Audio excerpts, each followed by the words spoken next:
దాదాపు 2 గంటలకు పైగా సాగిన రాష్ట్ర మంత్రివర్గ సమావేశం ముగిసింది.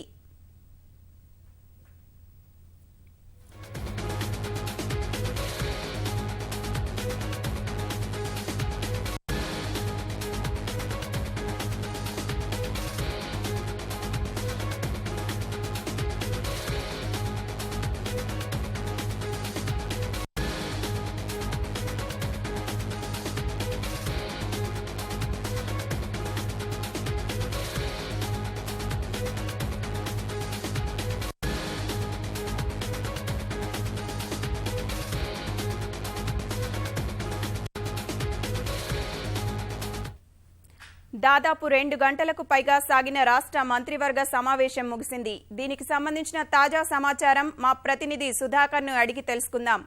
సుధాకర్, చెప్పండి, మీ దగ్గర ఉన్న సమాచారం ఏంటి?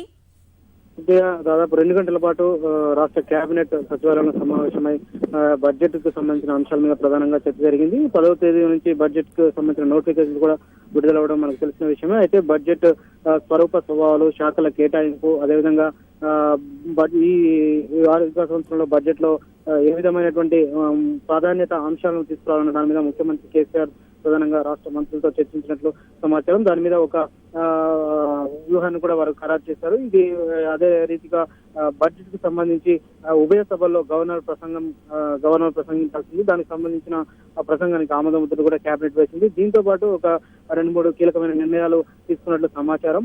అందులో జలమండలి 1900 కోట్లు, మిషన్ భగీరథకు 1900 కోట్లు, నాబార్డు నుంచి రుణం తీసుకునే అంశం మీద కేబినెట్ ఆమోద ముద్ర వేసింది. అదేవిధంగా ముచ్చెరలో 50 ఎకరాలు టీఎస్ఐఐసికి కేటాయిస్తూ ప్రభుత్వం నిర్ణయం తీసుకుంది. దానికి సంబంధించిన కేబినెట్ ఆమోద ముద్ర వేసింది.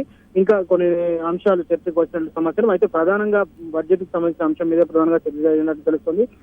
ఇప్పటి వరకు అయితే ఇంకా సమావేశం అయితే ముగిసింది. కానీ ముఖ్యమంత్రి సమావేశం ముగిసినప్పటికీ మంత్రులతో మాట్లాడుతున్నారు. ఇంకా పూర్తిగా సమాచారం కూడా రావాల్సి ఉంది. ప్రధానంగా ఈ బడ్జెట్ సమావేశాల మీద కేంద్రీకరించి చర్చ జరిగినట్లు తెలుస్తుంది. కొన్ని మైనింగ్ పాలసీ, అదేవిధంగా నూతన ఐటీ విధానాన్ని కూడా చర్చించాల్సి ఉంది. కానీ అది ఇంకా చర్చకు రాలేదని చెప్పి అధికారులు చెప్తున్నారు. అయితే ఇంకా కొన్ని నిర్ణయాలు కూడా తీసుకోవాల్సి ఉంది దీని మీద. ఈ కేబినెట్ లో 2 నూతన ఐటీ పాలసీ కావచ్చు, మైనింగ్ పాలసీ మీద కూడా పూర్తి స్థాయిలో చర్చ జరగలేదని సమాచారం. అయితే ఇంకా పూర్తి వివరాలు తెలియాల్సింది. ఇప్పుడే కేబినెట్ సమావేశం అయితే ముగిసింది. ధన్యవాదాలు సుధాకర్.